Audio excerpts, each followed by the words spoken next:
அஸ்ஸலாமு அலைக்கும் வரஹ்மத்துல்லாஹி தஆலா பரகாத்துஹு.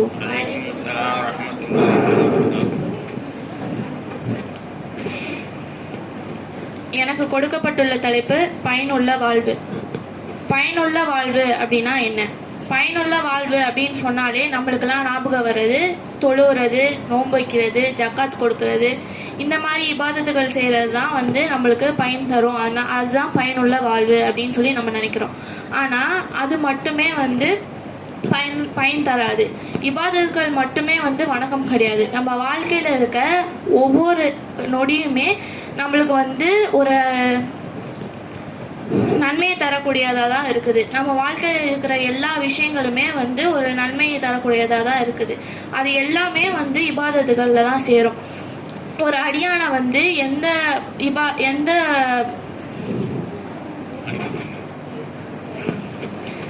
அவன் வாழ்க்கையில் எந்த நிகழ்வை வச்சு அல்லாஹ் அவனை சொர்க்கத்துக்கு அனுப்புவான்னு யாருக்குமே தெரியாது. அந்த மாதிரி நபி ஸல்லல்லாஹு அலைஹி வஸல்லமோட ஒரு ஹதீஸ் இப்போ நான் சொல்கிறேன். இப்னு உமர் ரலியல்லாஹு அன்ஹு அவங்க நபி ஸல்லல்லாஹு அலைஹி வஸல்லம்கிட்ட ஒரு விஷயத்தை கேட்குறாங்க. நபி ஸல்லல்லாஹு அலைஹி வஸல்லம் சொல்கிறாங்க, 2 கேள்வி நான் உங்கள்கிட்ட கேட்குறேன். அல்லாஹுக்கு பிடித்தமான மனிதர் யார், அல்லாஹுக்கு பிடித்த அமல் எது அப்படின்னு 2 கேள்வி கேட்குறாங்க. அதுக்கு நபி ஸல்லல்லாஹு அலைஹி வஸல்லம் சொல்கிறாங்க, ஃபஸ்ட்டு கேள்விக்கு ரொம்ப சுருக்கமாக பதில் சொல்லிடுறாங்க. என்ன சொல்கிறாங்கன்னா, அல்லாஹுக்கு பிடித்தமான நபர் மக்களுக்கு பயனுள்ள வாழ்றவங்க தான் பயனுள்ள வாழ்றவங்க தான் அல்லாஹ்வுக்கு ரொம்ப பிடித்தவங்க அப்படின்னு சொல்கிறாங்க. அதுக்கப்புறம் 2வது கேள்விக்கு சொல்கிறாங்க, அமல்களில் அல்லாஹ்வுக்கு பிடித்த அமல் எதுனா, ஒரு முஸ்லீமுக்கு ஒரு முஸ்லீமை நம்ம சந்தோஷப்படுத்துறது, அது எந்த வகையில் இருந்தாலும் சரி. அதை ஒரு முஸ்லீமை நம்ம சந்தோஷப்படுத்தணும்னா அது அல்லாஹ்வுக்கு பிடித்தமான அமல். ஒரு முஸ்லீமோட துன்பத்தை நம்ம நீக்கணும்னா அது அல்லாஹ்வுக்கு பிடித்த அமல். ஒரு முஸ்லீமோட கடன் அடைக்க நம்ம உதவி செஞ்சோம்னா அது அல்லாஹ்வுக்கு பிடித்த அமல். ஒரு முஸ்லீமோட பசியை நம்ம நீக்கணும்னா அதுவும் அல்லாஹ்வுக்கு பிடித்த அமல் அப்படின்னு சொல்கிறாங்க. இதெல்லாம் சொல்லிட்டு இன்னொன்று சொல்கிறாங்க, ஒரு முஸ்லீமோட தேவைக்காக நம்மளும் அவங்களோட கரம் கோர்த்து நடக்கிறது என்னோட மஸ்ஜிது நபவியில் 1 மாத காலம் ஈத்திகாப் இருப்பதை விட சிறந்தது, எனக்கு ரொம்ப பிரியமானதுன்னு சொல்கிறாங்க. பிறகு என்ன சொல்கிறாங்கன்னா, கோபம் வரும்போது அடக்கிறது. கோபம் வரும்போது நம்ம பல்ல கடிச்சிட்டு அடக்கிட்டு இருந்தோம்னா அப்போ மறுமையில் அல்லாஹ் நம்மளோட குறைய மறப்பான் அப்படின்னு சொல்கிறாங்க. இறுதியாக ஒன்று சொல்கிறாங்க, ஒரு முஸ்லீமுடைய தேவையை நிறைவேற்றுறதுக்காண்டி நம்மளும் அவங்க கூட நடக்கிறது மனிதர்களோட பாதங்கள் சறுக்கக்கூடிய மறுமை நாளில் நம்ம பாதத்தை அல்லாஹ் சிறப்படுத்துவான் அப்படின்னு சொல்கிறாங்க. எவ்வளோ ஒரு அற்புதமான ஹதீஸை நம்மளுக்கு சொல்லிட்டு போயிருக்காங்க. இந்த ஹதீஸ் முழுக்கவே மனிதர்களோட எப்படி நம்ம உறவு இருக்கணும் அப்படின்றது பற்றி மட்டும்தான் இருக்குது. அல்லாஹோட நம்ம உறவு எப்படி இருக்கும் அப்படின்றத பற்றி கூட சொல்லலை. ஏன்னா மனிதர்களோட நம்ம உறவு எப்படி இருக்குன்றத பார்த்துட்டு தான் அல்லாஹோட உறவு நம்ம நிர்ணயிக்க முடியும். மனிதர்களோட உறவு நம்மள சரியா இல்லைன்னா அது அல்லாஹோட உறவு, அவனுக்கும் அல்லாஹுக்கும் உள்ள உறவு பொய்யானதாக தான் அர்த்தம். அவன் எவ்வளோ பெரிய வணக்கசாலியாக இருந்தாலும் சரி, எவ்வளோ பெரிய நோன்பாளியாக இருந்தாலும் சரி, அவன் எப்போதுமே ஒரு மனுஷங்கள்கிட்ட எப்படி நடந்துக்கிறானோ அந்த விஷயத்தை வச்சு தான் அல்லாஹோட உறவு அவனுக்கு நிர்ணயிக்கப்படுது. அப்போ நம்ம மக்களுக்கு பயனுள்ள வாழ்க்கையை வாழ்ந்தாதான் நம்மளுக்கு அது பயன் தரும்.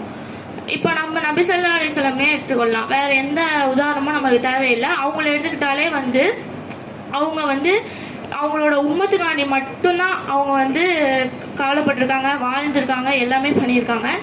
அவங்களோட உம்மத்துக்கான கவலையை தவிர அவங்களுக்கு இம்மையிலையும் சரி ஆகிரத்திலும் சரி நம்மளுக்கான கவலையை தவிர அவங்களுக்கு வேற எதை பற்றியுமே கவலை இல்லை. உம்மத்து தான் எல்லா நேரத்திலுமே அவங்களுக்கு நினைவில் இருக்குது. ஒரு தடவை ஒரு தடவை வந்து நபி ஸல்லல்லாஹு அலைஹி வஸல்லம் வந்து சொல்றாங்க, என்னுடைய ரப்பிட்ட இருந்து ஒரு தூதர் வந்து வராரு அப்படின்னு சொல்லி சொல்றாங்க. மலக்குமார்களோட வருகையை வந்து நபி ஸல்லல்லாஹு அலைஹி வஸல்லம் வந்து அப்படி சொல்லுவாங்க. எங்க அல்லாஹ்கிட்ட இருந்து என்கிட்ட ஒருத்தர் வந்தாரு. அவங்க அந்த மலக்குமார்கள் வந்து சொன்னாங்க, உங்களுக்கு 2 விஷயம் அல்லாஹ் வந்து கொடுத்துருக்கான், நீங்க அதுல வந்து எதை தேர்வு செய்றீங்க அப்படின்னு சொல்லி சொன்னாங்க.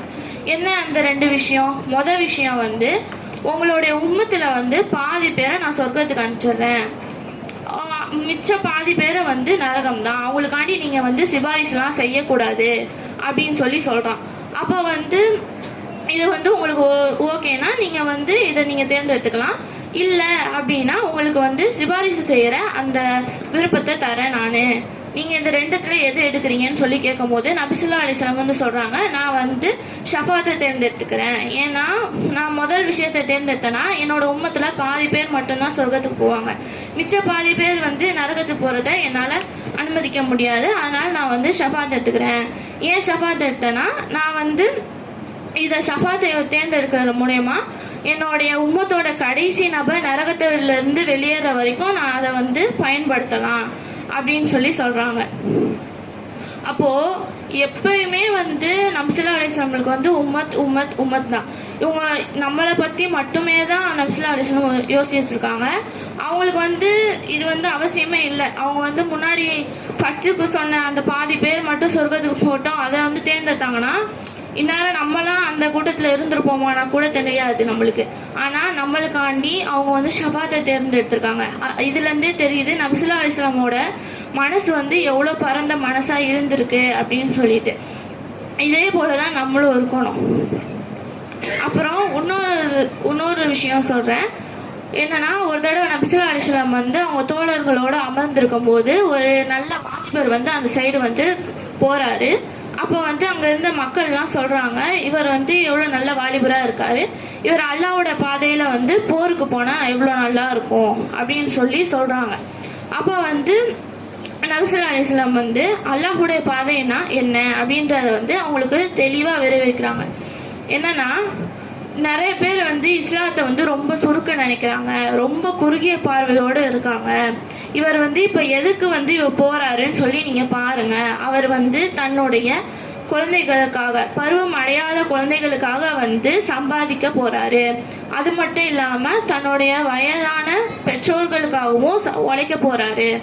இதுவுமே வந்து பாதையில் செல்றது தான்.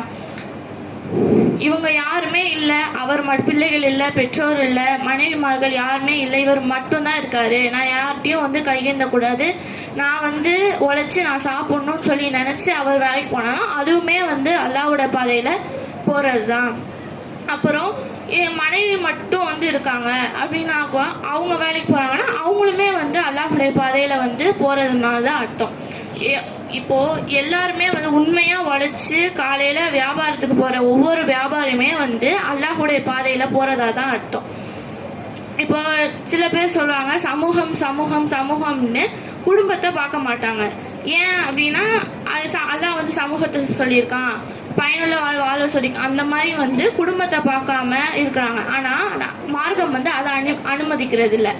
குடும்பத்தையும் பார்க்கணும், சமூகத்தையும் பார்க்கணும். இது 2த்தையுமே வந்து சீராக வச்சுக்கணும் அப்படின்னு சொல்லிட்டு முதல்ல வந்து நம்மளோட தன்னுடைய மனைவி, தன்னுடைய மக்கள், அவங்கள தான் ஃபர்ஸ்ட் நம்ம பார்க்கணும். அதுக்கப்புறம் தான் வந்து நம்ம வந்து மற்றவங்கள பார்க்கணும். சமூகத்துக்காண்டி நான் வந்து சமூக அக்கறைக்காண்டி நான் வந்து குடும்பத்தை மறந்துடுறேன், தீனுடைய அக்கறைக்காண்டி குடும்பத்தை நான் மறந்துடுறேன் அப்படின்னு சொல்லிட்டு இருக்கிறத வந்து மார்க்கம் வந்து அனுமதிக்கிறதே கிடையாது. பெரிய பெரிய சமூக சேவகர்கள் கூட குடும்பத்தை மறக்கிறத வந்து மார்க்கம் வந்து தடுத்துருக்கு. மேற்கண்ட ஹதீஸில் சொல்றது எல்லாமே அதுதான். எனவே நாமும் அல்லாஹ்வுடைய பாதையில் செல்வதற்கு அல்லாஹ் தஆலா கிருபை காட்டுவானாக. ஆமீன். வாஹிரு தஅவானா அனில் ஹம்துலில்லாஹி ரபில் ஆலமீன். அஸ்ஸலாமு அலைக்கும் வரஹ்மத்துல்லாஹி தஆலா வபரகாத்துஹு.